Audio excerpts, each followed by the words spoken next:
سیم حاجی میرزا شرکتی مدیناتور ماشینیک زیناکور بانو اشون نوار در روی اکران ای خونه خدا چی میگه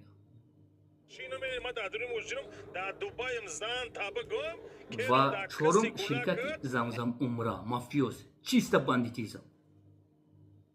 مردم چه تهدید میکنن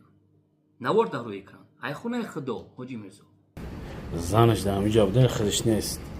بلد نمیدونم زنشا بگویم یا نمیدونم نکه شما حاجی میرزا قطیر سهراب عادلیان میبرین میگن که نصیحت با مردم تاجیک یا که در ماه شریف رمضان چشم میزنی نیکوی خطا نگاه نکه ویچو یابنوتیش داله من میدونم حاجی میرزا سه چهار شکل این همو شرکت ها رو من در نظر دارم هزارو مردم در یک ماه زیدی سیاست کیسن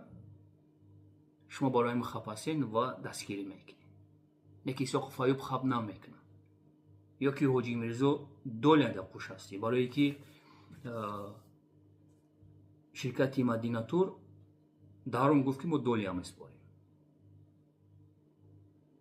دوله در قوش هستی حاجی میرزا خپ هستی این کار شما هست برای ما در کار نیست نصیحت با مردم تاجیک اول خطونا نصیحت کنین یک کس نیست که نصیحتون کنه حاجی میرزا ما مردم رنگ شما تربه نمیزنیم